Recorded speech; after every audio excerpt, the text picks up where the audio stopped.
સામાન્ય વરસાદે સુરત મહાનગરપાલિકાની ખોલી પોલ, અનેક ઘરોમાં ઘૂસ્યા પાણી।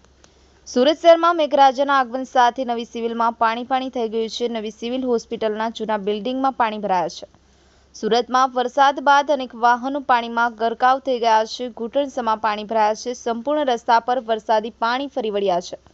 કૈલાસનગર, મજુરા ગેટ, અઠવા ગેટ ખાતે પાણી ભરાયા છે। કાદરસાના નાળ વિસ્તારમાં પણ ઘૂંટણસમાં પાણી ભરાયા છે।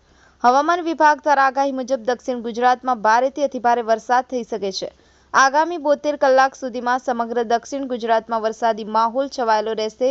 રસ્તા પર પાણી ભરાતા વાહન ચાલકો પરેશાન થયા છે।